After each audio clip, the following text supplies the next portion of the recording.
मेरा नाम बाल व्यास पंडित अक्षयनंद गौड़ है और मैं नागौर राजस्थान से।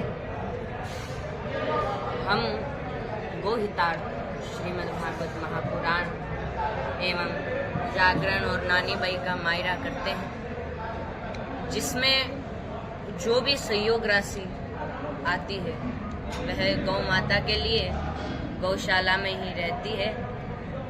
और हम 7 वर्ष की उम्र से श्रीमद् भागवत महापुराण का वाचन प्रारंभ किए हैं और हम जब 4 वर्ष के थे तब से हमने जागरण में जाना प्रारंभ किया और हमें ये प्रेरणा हमारे दादाजी और स्वर्गीय श्री दुर्गा देवी दादी जी से मिली है, क्योंकि वह शुरू से ही भक्ति भाव में ज़्यादा हैं। तो शुरू से ही टीवी के अंदर कथा श्रवण करना, तो मैं भी उनके साथ साथ श्रवण करता था। दादाजी जब मंदिर जाते थे तो मैं भी साथ में जाता कथा सुनने। कहीं भी अगर जागरण होता तो मैं भी दादाजी के साथ साथ चला जाता, क्योंकि मुझे इनमें बड़ा आनंद आता प्रभु का नाम श्रवण करने में। और हमारा जन्म 2011 में हुआ, 29 नवंबर में, और 7 वर्ष की उम्र से लगाकर अभी 12 वर्ष के हो गए हैं। 13वीं प्रारंभ हुई है। अब तक हमने 90 से ऊपर कथा कर दी है। अभी यह कथा 91वीं कथा है। प्रभु नाम में ही चल रहे हैं और हमारा यही कार्य रहेगा अब से। और हम यह चाहते हैं कि युवा पीढ़ी जागृत हो। इस कथा के कारण हमारा उद्देश्य भी यही है, क्योंकि आजकल की युवा पीढ़ी ज़्यादा जागृत नहीं है। युवा पीढ़ी पाश्चात्य संस्कृति में ज़्यादा जा रही है और वह हमारे हिंदू धर्म को भूल गए, इसी संस्कृति में ज़्यादा से ज़्यादा हुए जा रहे हैं। और हमारी बहनें भी आजकल हिंदू संस्कृति में नहीं है, वह भी लव जिहाद के चक्कर में आजकल पड़ गए हैं। और जो वेशभूषा है वह भी आजकल पाश्चात्य संस्कृति की पहन रहे हैं। हमारा जो सनातन धर्म है वैसी वेशभूषा आजकल नहीं पहन रहे। पहले के जमाने में घूंघट लगाते थे, आजकल घूंघट भी नहीं लगाते, माताएं हों या बहनें कहीं भी।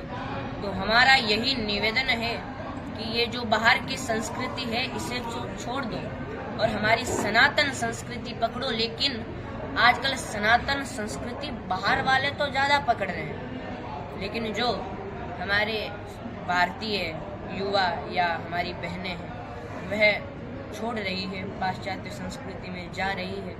तो हमारा यही कहना है कि इसी संस्कृति में रहे, इससे हमारा भारत विकास की ओर बढ़ेगा।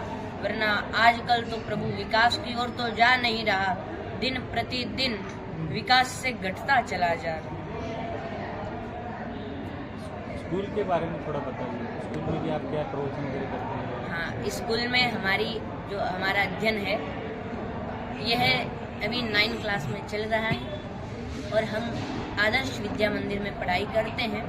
शारदा बाल निकेतन उच्च प्राथमिक विद्यालय नागौर पढ़ाई हमारी जारी है। और हमारी स्कूल में शुरू से ही ये जो भगवान की भक्ति है, आदर्श विद्या मंदिर है, तो उसके अंदर शुरू से ही यही सिखाया जाता है। हारमोनियम, संगीत, संस्कृत शुरू से ही। जैसे हम देखते हैं ना दूसरी स्कूल में संस्कृत जो 5वीं क्लास है उसके बाद चालू है, लेकिन हमारे उधर 1म क्लास से ही चालू है। तो स्कूल में भी शुरू से यही चल रहा है। लोगों के सामने बोलने के लिए लोगों को डर लगता है, तो आप कैसे क्या ये हासिल किया? मतलब हमने यह शुरू कैसे किया? हाँ, प्रवचन देते समय सामने वाले से डर लगता है थोड़ा सा। शुरुआत में तो काफ़ी लगा ऐसे, लेकिन हमने जो प्रथम कथा है ये प्रारंभ हमने बड़ी कठिनाई से हुई, क्योंकि शुरुआत में जैसे डर लगता है, बोल नहीं पाते। तो हमने प्रथम कथा हमारे घर पे ही की थी। जब दादाजी खूब जाते कथा श्रवण करते तो हम भी सुनते। हमने भी एक दिन दादाजी से कहा कि हमें भी कथा करनी, तो उन्होंने कहा भाई छोटा है, तुझसे क्या कथा होगी, क्या नहीं होगी। तो हमने कहा एक बार देख भी लो, कर देंगे आप। उन्होंने साथ दिया। तो उन्होंने कहा बाहर करेगा, नहीं बोल पाया तो अच्छी नहीं लगेगी सबके सामने थोड़ी। तो उन्होंने घर में ही एक बढ़िया छोटा सा व्यासपीठ बना दिया और उस पर हमें बैठा दिया। खुद सामने बैठ गए दादाजी दादी जी और कथा श्रवण करने लगे। 3-4 दिन तक सुनी। तो उन्होंने जो आस पड़ोस में थे उनको भी अपने साथ बुला कर ले आए कथा सुनने के लिए। वहां से प्रारंभ हुई और हमने प्रथम कथा की कोयल, निम्बीजोदा हमारे राजस्थान में है, वहां पर फिर आई कथा। तो उसके हिसाब से फिर धीरे धीरे शुरू में डर लगता था, फिर धीरे धीरे धीरे खुल गई। आपके गुरु कौन है इसमें?